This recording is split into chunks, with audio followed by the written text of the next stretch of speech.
দর্শক শুভেচ্ছা ও অভিনন্দন জানাচ্ছি।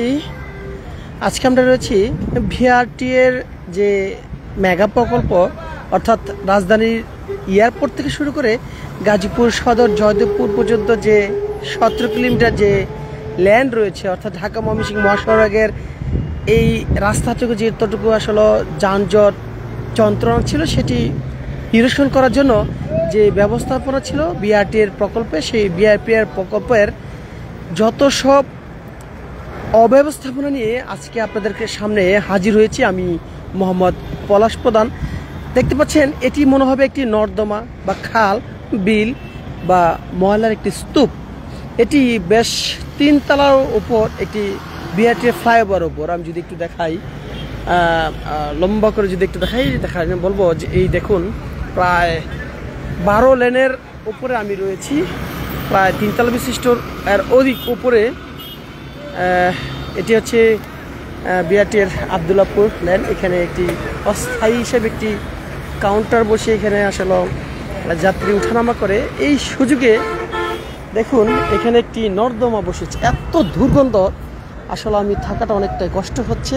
এখানে প্রস্রাব করছে, কেউ কেউ টয়লেট করছে, কেউ কেউ ময়লা ফেলাচ্ছে, মানে যত সব স্তূপ দিয়ে এটি এখানে বিশাল আকারে স্তূপ করা হয়েছে। দেখুন এটি আসলে দায়িত্ব নেবে কে? আসলে আমাদের সমাজ এইভাবে গড়ে উঠছে, এইভাবে হয়তো বা থাকবে।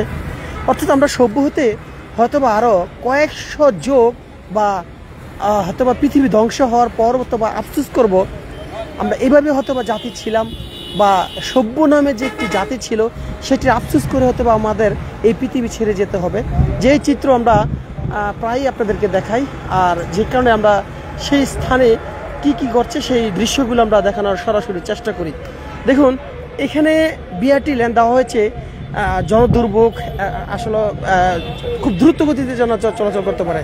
এখানে কোন শক্তিতে, কে কার নেতৃত্বে এখানে আসলে এই অস্থায়ী এই কাউন্টারগুলো বসিয়েছে আসলে জানা নেই। তবে এখানে প্রায় সময় আমরা প্রশাসন দেখি, প্রশাসন নাকের ডোকায় আসো না দেখো একটি ভান করে এখান থেকে চলে যায়। দেখুন এখানে অস্থায়ী এখানে অনেকগুলো কাউন্টার, অস্থায়ী দোকান বসানো হয়েছে। এখানেই আসলে গাড়ি থামিয়ে থামিয়ে যাত্রী ওঠানামা করছে। আর প্রায় সময় আমরা দেখেছি সড়ক দুর্ঘটনা থেকে শুরু করে যানজট। দেখবেন এই যে দেখেন যানজট, দেখছেন ফ্লাইওভার উপরে কেন যানজট? অনেকে প্রশ্ন করেন, আপনি বুঝে নেন যে কেন ফ্লাইওভার উপরে যানজট সৃষ্টি হয়, সেটির চিত্র দেখালাম। যাই হোক, আমরা জাতি হিসেবে বাঙালি হিসেবে পরিচয় দিতে আমরা অনেকটাই গর্ববোধ করি। সেই গর্ববোধের প্রেক্ষাপটে দেখাচ্ছি যে আমরা আসলে কবে সভ্য হব, আমরা বাঙালি হিসেবে আমরা কবে বিশ্বের কাতারে সভ্য জাতি হিসেবে পরিচয় দেব, সেই চিত্র আমরা দেখানোর চেষ্টা করছি। আসলে এখানে পশ্চিম দিকে নয়, সব দিকে ফিরে এখানে প্রস্রাব করা হয়। শুধু এটাই নয়, কে বা কারা আসলে জানবে এখানে কেনই বা কাউন্টার দেওয়া হয়েছে, কেনই বা এখানে কাউন্টার দিয়ে এখানে যাত্রী ওঠানামা করে। অর্থাৎ এখানের আগে রাজধানীর উত্তরের বিভিন্ন পয়েন্টে দিতে পারতো, এই উপরে কেন এখানে দ্রুতগামী রাস্তাটা করা হয়েছে যেন এখানে দ্রুত গতিতে মানুষ পারাপার হতে পারে, সেই কারণে দেওয়া হয়েছে। এখানে কাউন্টার দেওয়ার কারণেই মূলত এই নর্দমা বা ময়লার স্তূপ হয়েছে। এটি আসলে দেখার কেউই নেই, যেন আসলে পড়ে রয়েছে নয় সিটি কর্পোরেশন, নয় ডিএমপি সিটি কর্পোরেশন, না জিএমপি সিটি কর্পোরেশন। আসলে কেউ দায়িত্ব নেবে না। আমি প্রায় সময় বলে আসছি যে এই যে দায়িত্বগুলো, এই অবস্থাপনার যে দায়িত্বগুলো, আসলে এই দায়িত্বগুলো কে নেবে? এটি পড়ে থাকবে। এখান থেকে দেখুন মশার যে উৎপত্তি, দেখতে পাচ্ছেন কিনা জানি না, এই দেখুন মশার উৎপত্তি। এখানে মশার উৎপত্তি বৃক্ষরোপণের দেখুন বৃক্ষরোপণও কিন্তু আসলে শুরু হয়েছে। এখানে একটি বড়ই গাছ হচ্ছে। বাহ, ফ্লাইওভারে কতটুকু উপরে আছি আমি সেই উচ্চতাটা আপনাদেরকে একটু দেখানোর চেষ্টা করি।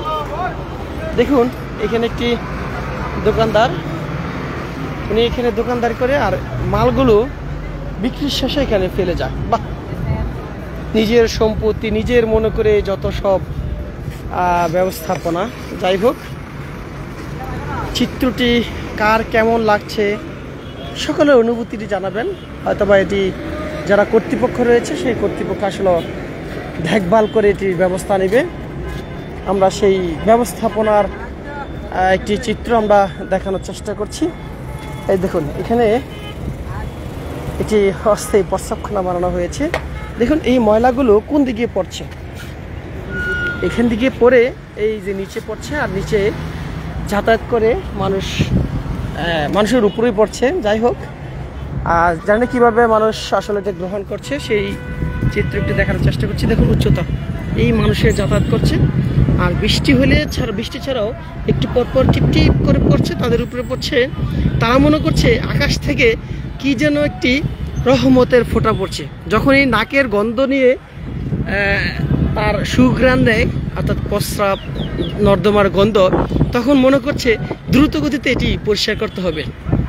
দর্শক বুঝতে পারছেন আসলে পরিস্থিতি আসলে কতটুকু নিম্ন স্তরে গেছে, সেটি আমরা সরাসরি আপনাদেরকে দেখালাম।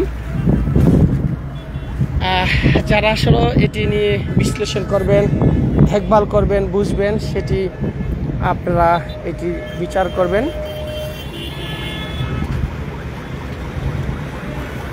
এটি কি পানি দিচ্ছেন ভাই? কি পানিটা? ময়লা কে এত? এই যে কি এগুলো, এই যে যেগুলো, হ্যাঁ একটু থাকি, এই পানি খান আপনি? খান? এই ময়লা চলা দিয়ে খান আপনি? লোকজনকে এটি খাওয়ান না? বাহ,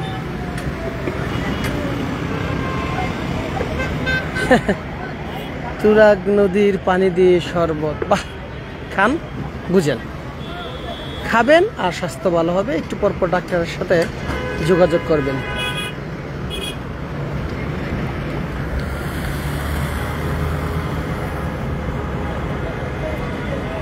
দর্শক আসলে আমরা কাউকে কোনো দোষারোপ করতে পারি না।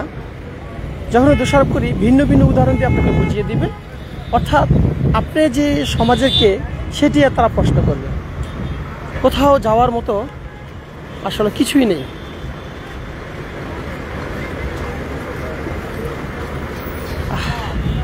দেখুন এখানে কত দিন যাবত এই নর্দমাগুলো পড়ে আছে, আসলে কেউ বলতে পারবে না, আসলে বলার কেউ নেই।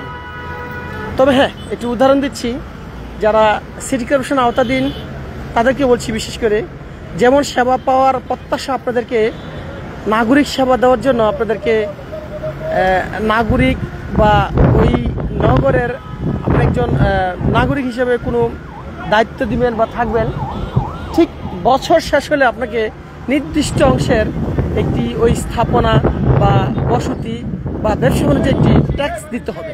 আসলে এই ট্যাক্সটি কোথায় যায়?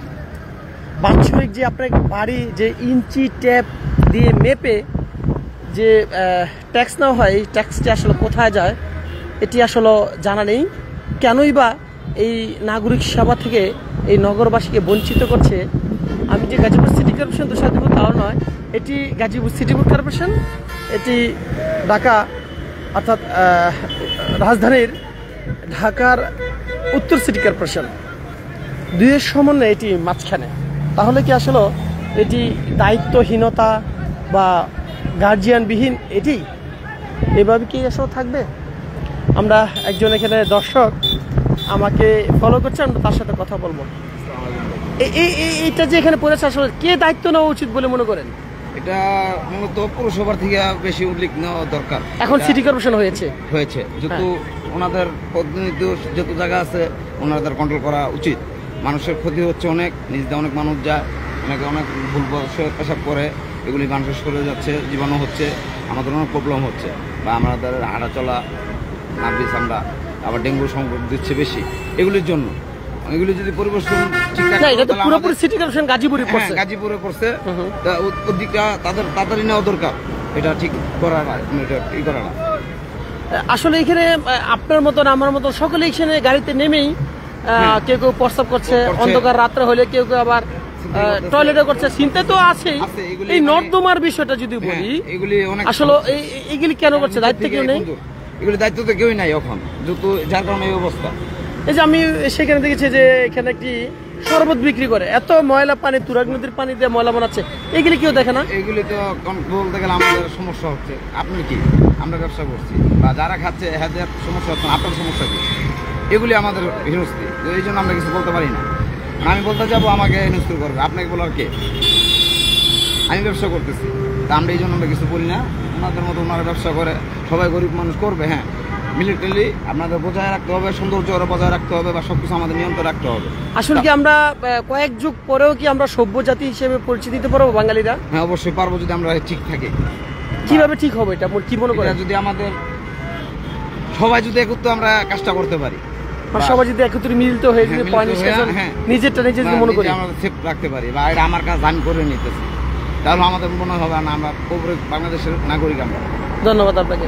আসলে এখানে একজন আমাকে ফলো করছিল বেশ কয়েকক্ষণ যাবতই, তার কথা মতে যদি বলি সেক্ষেত্রে বলবো, যদি আমরা যদি সকলে একত্রিত মিলে নিজের কাজ নিজে করি, যদি আসলে গড়ে তুলি, সেক্ষেত্রে অনেক দ্রুত হয়তো বা আমরা সেই সভ্যজাতি হিসেবে পরিচিতি লাভ করতে পারবো। সবাই আসলে বুঝবো দেশ তথা জাতি এবং মানুষের কল্যাণে কাজ করব, এবং একসময় আমরা সেই ইতিহাসের খাতায় নাম দিতে পারবো হয়তো। সেই প্রত্যাশা রেখে আমি মোহাম্মদ পলাশ প্রধান এখানে লাইভটি রেখে দিচ্ছি। সকলে আসলে কমেন্টস করবেন, বেশি বেশি করে শেয়ার করবেন, যেন কর্তৃপক্ষ এটি দ্রুত এই পয় নিষ্কাশনের ব্যবস্থা করে, এবং এখানে যেন আসলে দুর্গন্ধযুক্ত কোনো নর্দমা বা স্তূপ না রাখে, সেই বিষয়ের জন্য সকলে বেশি বেশি শেয়ার করবেন। সকলেই ভালো থাকবেন। অন্য কোনো বিষয় নিয়ে অন্য প্রান্তে চলে যাব, সে পর্যন্ত ভালো থাকবেন। আল্লাহ হাফেজ।